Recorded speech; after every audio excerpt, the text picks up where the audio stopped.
Bonjour et bienvenue à Finance 360 avec Alex Demers. Aujourd'hui, nous sommes mardi le 14 mars 2023 et nous sommes déjà rendus à la 150e épisode du podcast, donc épisode 150. Aujourd'hui, le sujet principal de l'épisode, ça va tourner autour du système bancaire. Évidemment, c'est en lien avec ce qui est arrivé avec la situation des banques qui ont fait faillite aux États-Unis, donc particulièrement le cas de la Silicon Valley Bank. Je vais en parler plus en détail dans l'épisode.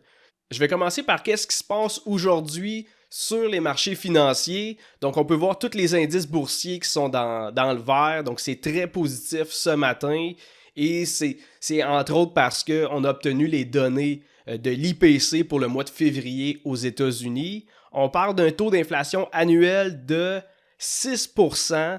Donc, c'est dans les lignes du consensus des attentes des économistes. Et ça représente un ralentissement de la hausse des prix par rapport aux 6,4% qu'on avait en janvier 2023. Donc, avec ces chiffres-là, les investisseurs sont de l'avis que la Fed pourrait vraiment commencer à stopper ces hausses des taux d'intérêt. Peut-être que pour la prochaine augmentation du taux directeur, on pourrait peut-être avoir un 25 points de base, donc 0,25%, une petite hausse du côté des taux d'intérêt.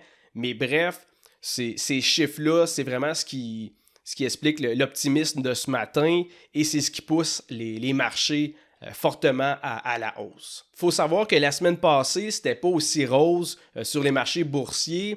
Je vous rappelle que vendredi, l'indice SP500 il a droppé de 1,5% hier, donc lundi. Là, c'était plus du côté des actions des banques. C'est de ce côté-là que ça a baissé.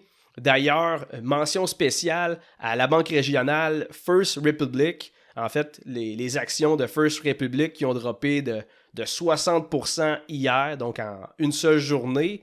Par contre, si on regarde aujourd'hui, l'action a déjà remonté de pratiquement 50%. Donc, la situation n'a pas duré très longtemps.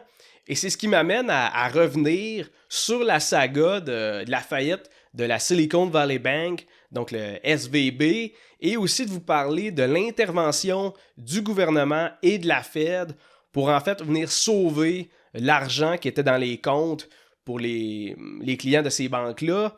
Donc, premièrement, la Silicon Valley Bank ou la SVB, je vais l'appeler comme ça va être plus court. Ça, c'est une banque régionale aux États-Unis. Et comme son nom l'indique, la plupart des clients de la banque y étaient dans le domaine technologique. La Silicon Valley, c'est en Californie et c'est vraiment un secteur où on parle de start-up dans le domaine de la technologie. Et il y a un mois, le prix de l'action de la Silicon Valley Bank était à 300$ US. Et la banque figurait aussi dans le magazine Forbes, dans la liste des meilleures banques aux États-Unis. Et là, un mois plus tard, la banque est insolvable. Et au fait, c'est aussi la plus grosse faillite bancaire depuis la crise financière de 2008. Et pour comprendre qu'est-ce qui s'est passé et c'est quoi les conséquences de ça, il faut que je vous explique comme deux concepts. Premièrement, c'est quoi le système de réserve fractionnaire qui est vraiment implanté dans toutes les banques modernes.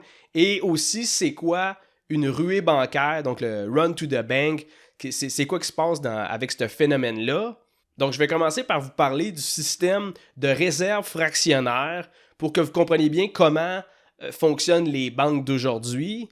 Premièrement, on le sait tous, là, quand on est une banque, il y a des clients qui viennent déposer de l'argent dans nos comptes et comme ça, le client peut déposer sa paye ou des grosses sommes d'argent, puis après ça, le retirer quand il en a besoin. Mais de l'autre côté, la banque, c'est une business, dans le sens que c'est une compagnie qui veut générer des revenus, qui veut dégager des bénéfices. Donc, elle, pour faire des profits, ce qu'elle fait, c'est qu'elle prend l'argent de ses clients, puis elle va la prêter, par exemple, pour quelqu'un qui va acheter une maison sous forme de prêt hypothécaire. Elle peut investir dans des obligations gouvernementales. Donc, ce qu'elle va faire principalement, c'est prêter son argent pour recevoir des intérêts et c'est comme ça qu'elle génère des revenus. Mais logiquement, la conséquence de ça, c'est que les banques se retrouvent à pas détenir la totalité des sommes d'argent qui ont été déposées dans les comptes bancaires. Et ça, c'est vraiment pas grave parce que dans le fond, la banque a juste besoin d'avoir assez de cash pour fournir les retraites de ses clients. Donc, tant qu'il y a assez d'argent dans sa réserve, il n'y a aucun problème. Et c'est ce qu'on appelle le système de réserve fractionnaire. Et à Star, c'est comme ça que ça marche dans toutes les banques aux États-Unis, au Canada, pas mal partout dans le monde. La seule affaire, c'est que si on considère le système de réserve fractionnaire, le pire scénario pour une banque, c'est quand tout le monde veut retirer son argent en même temps, et c'est ce qu'on appelle une ruée bancaire. Souvent, quand ça arrive, c'est parce que les clients ont peur que la banque n'aura pas le cash quand ils vont vouloir retirer leur argent. Fait que ça amène le monde à se dépêcher de vider le compte de banque pour être sûr de ne pas se retrouver avec rien. Et c'est exactement ça qui s'est passé avec la Silicon Valley Bank. Il faut savoir que la SVB avait beaucoup de gros clients commerciaux dans le secteur technologique. Et comme vous avez pu le voir avec les actions des Big Tech, c'est un secteur qui a été très touché par la hausse des taux d'intérêt. Et la répercussion de ça, c'est que les entreprises technologiques ont besoin de beaucoup de liquidités. Donc, ils ont dû aller piger dans le compte de banque, et ça pas mal dans le même temps. Et comme je vous ai expliqué, avec le système de réserve fractionnaire, la Silicon Valley Bank n'avait pas la liquidité. Donc, il a fallu qu'elle vende des titres hypothécaires pour récupérer de l'argent. La seule chose, c'est qu'elle les a vendus à perte. Si on regarde mercredi passé, la banque SVB a annoncé qu'elle avait perdu 1,8 milliard de dollars en vendant des titres hypothécaires et que là, elle comptait lever des fonds à la hauteur de 2,25 milliards. Donc, une levée de fonds via des nouvelles actions. Et c'est ça qui a vraiment alerté les clients de la SVB parce que en voyant ça, ils se sont dit, t'as peu là, si la banque a besoin de 2 milliards de dollars, ça veut peut-être dire qu'elle est en train de manquer de liquidité. Et c'est ça qui a amorcé la ruée bancaire. Les clients ont pris panique, ils ont décidé de tout sortir leur argent des comptes de banque. Et là, plus c'est arrivé, plus le mot s'est passé. Et là, de plus en plus de clients ont décidé de faire la même affaire. Et c'est sûr que la SVB était plus en mesure d'avoir les fonds pour fournir les retraites de ses clients. Et c'est ça qui nous amène à aujourd'hui avec la banque qui est en faillite. Et là, vous vous demandez peut-être, OK, mais il se passe quoi quand une banque fait faillite? Est-ce que tout le monde perd son argent? Et je vais essayer de vous donner les réponses les plus claires par rapport à ça. De notre côté, au Canada, pour nous protéger de ça, c'est-à-dire une banque en faillite, il y a ce qu'on appelle la SADC, qui est la Société d'assurance dépôt du Canada. Et en fait, ça garantit jusqu'à 100 000 $ par compte. Autrement dit, si vous avez 80 000 dans votre compte de banque ou dans un CPG, la totalité de votre argent est assurée par le gouvernement. Même chose si en plus vous avez un 50 000 dans un REER, c'est vraiment 100 000 par compte. Et ce qu'il faut comprendre, c'est qu'au-delà de ça, si la banque perd, théoriquement, vous perdriez le reste de votre cash. Aux États-Unis, il y a un peu l'équivalent qui s'appelle la FDIC. D'ailleurs, maintenant, la SVB qui a fait faillite est sous le contrôle de la FDIC. Et à base, la FDIC doit remettre jusqu'à 250 000 à chaque client. Et là, il faut comprendre que 250, c'est le montant maximum qui est assuré par le gouvernement fédéral aux États-Unis. Mais tu sais, dites-vous que une compagnie qui était client auprès de la SVB et qui avait des millions de dollars dans son compte de banque, 250 000, c'est rien. Là. Il y a des compagnies comme Roku qui avaient environ 26% de leur cash à la SVB et ça représente environ 487 millions de dollars. Donc ça, c'est direct le genre de compagnie qui aurait pu perdre beaucoup d'argent avec la faillite de SVB.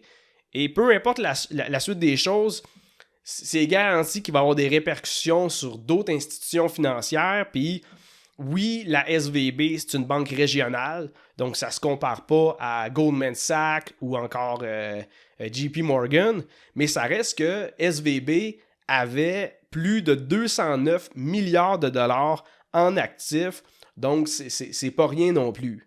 Au final, qu'est-ce qui a vraiment changé la donne? C'est l'intervention du gouvernement et de la Fed pour venir sauver les banques en faillite. Et je vais vous expliquer un peu comment ça s'est passé. Dimanche dernier, on a appris qu'il y a une autre banque qui a été fermée par les autorités. C'est encore une banque régionale et elle s'appelait la Signature Bank. Donc, en comptant la Silvergate Capital, la Silicon Valley Bank et là, la Signature Bank, on est rendu à 3 banques en faillite aux États-Unis en moins de quelques semaines. Et là, le gouvernement avait comme pas le choix de faire de quoi pour rassurer la population. Donc, dimanche, ce qui est arrivé, c'est que le gouvernement américain il a annoncé qu'il garantissait tous les retraits à la SVB et à la Signature Bank et que là, la Fed pourrait même prêter de l'argent aux banques si jamais c'était nécessaire. Et ça, c'était vraiment fait dans le but d'éviter d'autres ruées bancaires. Ils ont affirmé qu'il n'y a aucun contribuable qui allait subir des pertes de ça. Autrement dit, qu'il allait avoir accès dès lundi à la totalité de leurs fonds qui étaient dans le compte de banque. Et ça, évidemment, c'est y compris les clients commerciaux, les grosses compagnies comme Roku. Donc, évidemment, sont vraiment venus sauver les clients des banques en faillite. Par contre, ils ne sont pas venus sauver les investisseurs. Qu'est-ce que je veux dire par là? C'est que si tu détiens des obligations auprès de ces banques-là ou si tu es actionnaire de la banque en faillite, ben, tu n'auras rien. Là. Autrement dit, si tu étais client là-bas, tu vas avoir ton cash qui était dans tes comptes de banque. Par contre, si tu as investi dans la Silicon Valley Bank ou la Signature Bank, ben, tu as tout perdu. Le gouvernement ne va pas venir sauver en plus les investisseurs.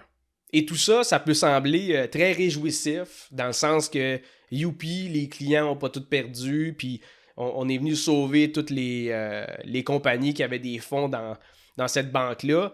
Et c'est une bonne chose parce que sinon, effectivement, ça aurait pu contaminer vraiment le système bancaire dans son ensemble. Là, tout le monde commence à courir des banques pour sortir le cash. Ça n'aurait pas été fameux. Mais encore une fois, les gens doivent remercier le gouvernement de venir à la rescousse des banques.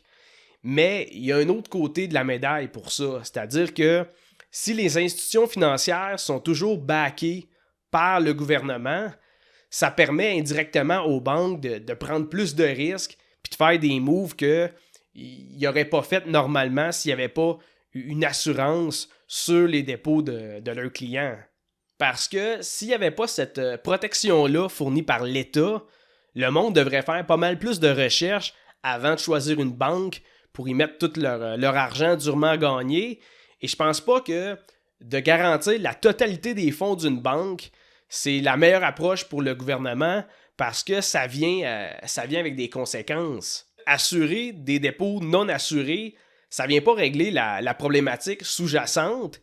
Et premièrement, comme j'ai dit, s'il n'y a plus de risque de tout perdre, les banques ont tout intérêt à prendre plus de risques, à garder le moins de liquidité possible et à se concentrer à générer des profits puis à donner des bonus à leur cadre. Et au pire, même s'ils s'exposent à être insolvables, le gouvernement va venir les sauver. Et deuxièmement, au-delà de ça, si le gouvernement il est déjà endetté, puis qu'en plus il opère dans un déficit budgétaire, il n'y a clairement pas les fonds pour venir backer les banques en faillite. Concrètement, ce qui arrive, c'est que l'État va se retrouver à emprunter de l'argent à la Banque centrale, donc la Fed, et encore une fois, on va imprimer du cash, on va déprécier la valeur du dollar et ça va créer de l'inflation. Fait que c'est sûr que cette décision-là du gouvernement et de la Fed pour venir secourir les clients des banques en faillite, je pense qu'il n'y avait pas le choix de le faire. Je pense que c'était une mesure extraordinaire, dans le sens que c'est pas quelque chose qui arrive couramment. Par contre, ça reste que cette décision-là n'est pas enlignée dans la lutte contre l'inflation. nécessairement, si tu rajoutes une dépense que tu n'as pas les fonds pour, tu printes de l'argent et là, ça peut continuer la spirale inflationniste et ça se peut qu'à cause de ça, indirectement, il y ait d'autres problèmes dans le futur avec des banques qui prennent des risques.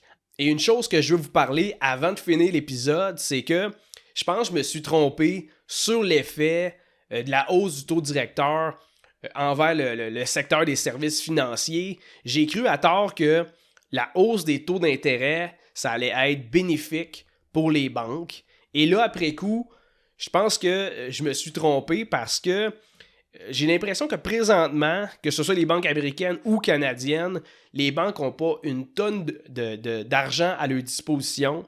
Je pense que les banques ils ont donné énormément de prêts à des taux d'intérêt extrêmement bas. Donc, c'est pas avec ça qu'ils ont généré des gros revenus. Je pense qu'il y a beaucoup d'argent de canné dans des places qui sont pas nécessairement très rentables. Et encore là, faut pas paniquer. Je pense pas que c'est quelque chose qui va se propager jusque dans nos banques. Je pense que les banques canadiennes sont beaucoup plus diversifiées que, par exemple, la Silicon Valley Bank. T'sais, la Silicon Valley Bank, sa grosse faiblesse, c'était son exposition à autant de clients dans le secteur technologique. Nos banques, de notre côté, sont beaucoup plus solides. Au Canada, je pense pas que c'est quelque chose de probable. Reste que c'est pas probable, mais c'est pas non plus impossible. Et de toute façon, je pense que le gouvernement ne pourrait jamais laisser ça passer. Il va bail-out encore les banques, comme le gouvernement américain l'a fait pour la SVB, la Signature Bank, et comme il l'avait fait précédemment dans la crise financière de 2007-2008 aux États-Unis. On s'entend, ils ont dit que là, c'est pas un bail-out parce que la mécanique n'est pas pareille, mais ça reste que c'est très similaire. Si on regarde les mesures actuelles, techniquement, c'est pas un bail-out, c'est pas un sauvetage des banques. En fait, ce qu'ils font, c'est qu'ils offrent une espèce de marge de crédit aux banques, qui est en fait une marge qu'ils vont pouvoir venir piger si jamais il manque de liquidité, mais ils doivent quand même backer ces fonds-là avec des actifs en garantie. Donc, techniquement, ce n'est pas un bail-out, c'est une mesure pour venir aider les banques, mais ça reste qu'en faisant ça, tu donnes une marge de manœuvre supplémentaire aux banques et que c'est certains qui vont s'en servir pour prendre plus de risques, puis être encore moins... ils peuvent être insolvables, puis se permettre de venir piger dans cette espèce de marge-là. Et pour moi, je pense que c'est une solution à court terme pour éviter la contamination dans l'ensemble du système bancaire. Mais je pense qu'à moyen long terme, ça va amener d'autres types de conséquences. C'est vraiment comme mettre un plaster sur une blessure qui est beaucoup plus grave que ce qu'on pourrait penser. Ça ne règle aucunement les problématiques des banques. C'est une solution très court terme. Et ultimement, dans le futur, on va voir qu'est-ce que ça nous amène comme conséquences réelles. Donc, j'espère que vous avez bien compris le concept du système de réserve fractionnaire qu'utilisent les banques. C'est quoi une ruée bancaire et un peu qu'est-ce qui s'est passé avec la SVB. Je vous remercie encore une fois pour votre écoute et on se revoit mardi prochain pour un autre épisode de Finance 360.